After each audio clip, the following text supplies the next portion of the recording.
السلام علیکم ورحمت الله وبرکاته. ګرانو کتونکو اوریدونکو، یو ځل بیا در سره د یوټیوب په پاڼه باندې پښتو ادبي کاروان د دلاور سعادت محترم معزز قدردان دلاور سعادت صاحب طرحي کلام دی، هغه شریکول غواړم، خو د دوی په خپل اواز یې در سره شریکول غواړم چې د دوی په خپل اواز د دوی د طرحي کلام څومره مزه ده او څومره ښکلی او په بهترین انداز سره یې وایي.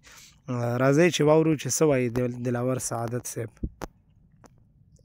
که مې په یار پسې نظر وخته، سود مې د زړه په غزل بر وخته. دې سړي سر ساته خو سر یې بایلود، د مظلوم د ده په سر وخته. په انتظار ورته چې اوس به راځي، شپه شوه سبا لمر د سحر وخته.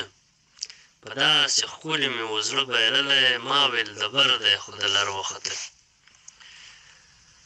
داسې مې زړه مات شو چې روغ به نه شي، داسې یو څوک مې په ځیګر وخته.